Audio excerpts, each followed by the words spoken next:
this notion of cancel culture, you've been living it. You've been on the receiving end of it for years and years and years. That's real. And Democrats need to own up to that. They've got to mature about this. And look, Aaron, those aren't the only times that we found that he used it. He also used it a lot on social media. Look at a few of these right here. You see there, that is a lot of use of Latinx by him for somebody who said that nobody in his office has ever used that phrase. So Gavin Newsom finally said something true. I know. You probably had to rewind that clip a couple of times just to make sure your ears weren't playing tricks on you. Because when's the last time California's slick-haired governor dropped a truth bomb on live TV instead of spinning another shiny, rehearsed soundbite? Exactly. It doesn't happen. But then, out of nowhere, sitting across from Bill Maher of all people, Gavin Newsom did the unthinkable. He admitted the Democratic Party has a problem. He admitted cancel culture is real. He even nodded along to the idea that Democrats are driving themselves into a permanent minority if they don't get their act together. Wait, what? Did he really just agree with that? Yeah, he did. And the look on Maher's face said it all. Even Bill Maher looked stunned for a second, like he had just witnessed a rare solar eclipse. Gavin Newsom, the same guy who denies reality on the daily, suddenly spit out two shocking words. I agree. Now, before anyone gets too excited, let's slow down. Because if you've been following Gavin Newsom's career, you know this guy is about as genuine as a Hollywood smile. He didn't get to the top of California politics by being honest. He got there by being slick, by deflecting, distracting, and dodging, by selling the California dream while the state crumbled behind him. John Fetterman was in the news today. He said, if you're talking about the Democratic Party, he said, if we don't get our shit together, we're going to be a permanent minority. I agree. And I see you're doing something about it. I applaud it. I think it's great. You've got this podcast. You're talking to people. You know, it's amazing to me that even that is controversial to some people. They call it platforming. If you talk to someone you don't agree with. Yeah. I feel like this country is divided into owners and healers. People who think you can own the other side. So when Newsom starts nodding along and talking about accountability, you can't help but wonder, what's the angle here? What's the play? Because come on, this is politics. Nothing is ever just what it looks like on the surface. And I'll be real with you. I don't buy for a second that Newsom suddenly found religion on honesty. What I see is a man auditioning. I see a carefully scripted rebrand. Gavin knows California has been a disaster under his watch. Homelessness out of control. Businesses fleeing, crime skyrocketing, families crushed by insane taxes and housing costs. He knows his glossy image is starting to wear thin. So now he's trying to reinvent himself. Instead of the over-polished politician with hair shinier than his record, he wants to be America's therapist, the healer-in-chief, the guy who's going to bring everyone together with, wait for it, a podcast. Yeah, you heard me right. Gavin Newsom wants to heal America with a podcast. I don't know about you, but that sounds less like leadership and more like a bad Netflix spinoff. Because the truth is, nobody's tuning into Gavin's podcast to be healed. He's not trying to bridge divides. He's polishing his resume for 2028. That's what this is. Political theater, nothing more. Gavin Newsom owned DeSantis. Yeah. DeSantis destroyed Gavin Newsom. Yeah. Or people who want to talk and heal. And I feel like the next president's going to be, at least if it comes from this party, the Democratic Party, someone who wants to talk and heal. And I feel like we're doing that. And let's talk about that podcast for a second, because he keeps slipping it into every conversation like it's some casual afterthought. But the way he name drops it, that's not casual. That's strategy. He wants it to be his big reset button, his way of showing he can talk to the other side. He even bragged about having controversial guests like Steve Bannon and Charlie Kirk, as if that somehow makes him a brave truth seeker instead of a calculating politician rehearsing his presidential audition tape. But here's where it gets funny. While Gavin's out here playing healer, he accidentally told on himself.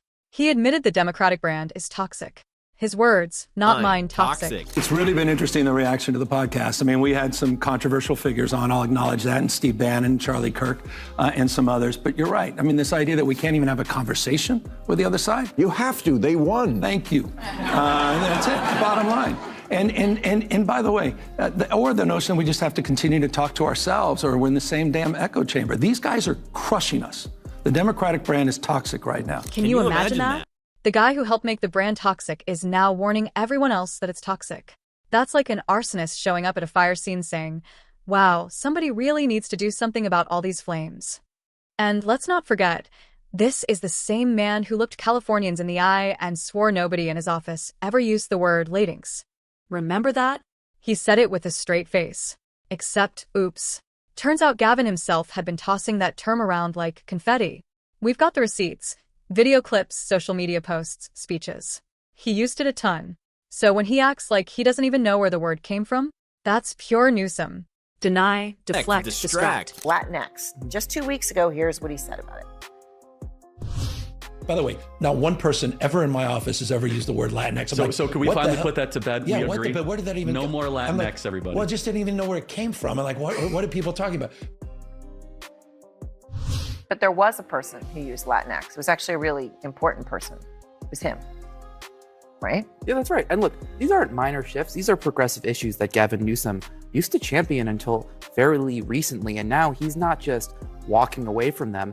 He's sort of acting like they were never legitimate with that clip talking about Latinx. That's why this little outburst of honesty was so shocking. Because if there's one thing Gavin's good at, it's pretending reality doesn't exist. And yet here he was sitting across from Maher, admitting Democrats are losing, admitting cancel culture is real, admitting the brand is toxic. Even if it was just for a moment, it felt like spotting a unicorn in downtown San Francisco. Rare, unbelievable, and probably gone by the time you blink. Now, let's pause here. Because you and I both know one moment of honesty doesn't erase years of lies. Newsom built his career sugarcoating disasters. California is basically a giant case study in failed leadership under his watch. Homelessness out of control. Crime spiking. Businesses packing their bags and leaving. Families crushed under sky-high living costs. That's Gavin's legacy. So forgive me if I'm not rushing to hand him a medal for one slip of honesty. And look, Aaron, those aren't the only times that we found that he used it. He also used it a lot on social media. Look at a few of these right here. You see there, that is a lot of use of Latinx by him for somebody who said that nobody in his office has ever used that phrase. If Newsom really wants to talk about accountability, maybe he should start with himself. Own up to the mess he created in California before lecturing anyone else about what Democrats need to do. Because until he does that, every word about accountability is just another line in his endless audition for the presidency. This notion of cancel culture, you've been living it. You've been on the receiving end of it for years and years and years. That's real. And Democrats need to own up to that. They've got to mature about this. And speaking of the presidency, let's be real here. Do you actually see Gavin Newsom winning a national election? Be honest. The guy can't even run his own state. Voters in Middle America are not lining up to embrace California's brand of woke, high tax, soft on crime politics. They're not sitting around waiting for Gavin to heal them with his shiny podcast wisdom. They want results. And Gavin has proven time and again that he's all talk, no action. But here's the kicker.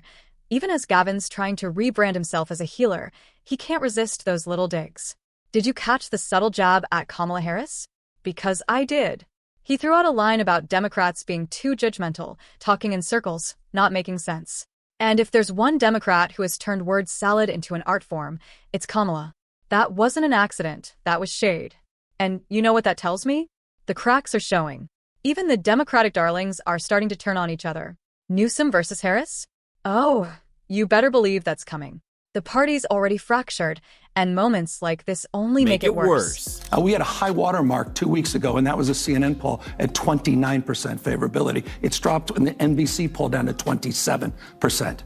It's one thing to make noise, but you also have to make sense. And I think with this podcast and having the opportunity to dialogue with people I disagree with, it's an opportunity to try to find common ground and not take cheap shots. I'm not looking to put a spoke in the wheel of their, or at least a crowbar in the spokes of their wheel to trip them up, to your point.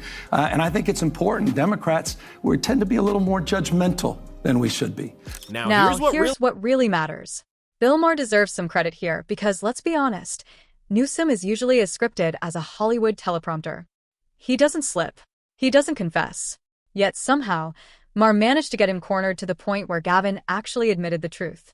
And maybe that's why so many Democrats avoid Maher's show like the plague. They know he's not going to feed them softball questions or let them spin for an hour without pushback.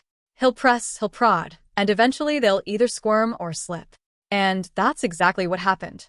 If Maher can make slick Gavin Newsom admit Democrats are toxic, imagine what would happen if the rest of the party's elite got grilled the same way. That's the nightmare scenario for them, because once the mask slips, once the polished image cracks, Voters see what's really underneath. And for Newsom, what's underneath isn't healing. It's hypocrisy. I was on KBLA Yeah. yesterday, with my friend Tavis Smiley. I'm an investor and a supporter of that station. And he said, who do you want for running president? I mentioned, I think you'd be good at the job. Not this year, we know. No, I know. But he said, I don't think he could win. I don't think he could win. He's too progressive coming from this state and what he's done in this state to win in any southern state, any red state. At the end of the day, Here's the truth. Gavin Newsom's sudden burst of honesty doesn't change anything. California is still a disaster under his leadership. He's still the architect of the decline, the guy who presided over the exodus of families, businesses, and sanity from the Golden State. His shiny podcast isn't about unity, it's about marketing. His brand of woke progressive politics isn't the future, it's the warning sign. So, if Democrats are pinning their hopes on Newsom as their next big star, buckle up. Because this isn't the solution, this is the symptom. The cracks in the facade are showing. And when even Gavin Newsom starts admitting the truth, you know the party's problems run deeper than anyone wants to admit. But hey, that's just my take. What do you think? Do you buy Newsom's sudden honesty? Or do you see it as just another calculated move from a career politician polishing his image for 2028? Drop your thoughts in the comments and let's get into it. And if you're enjoying this breakdown, don't forget to smash that like button, subscribe for more, and share this with a friend who needs to hear it. Trust me, this conversation is just getting started.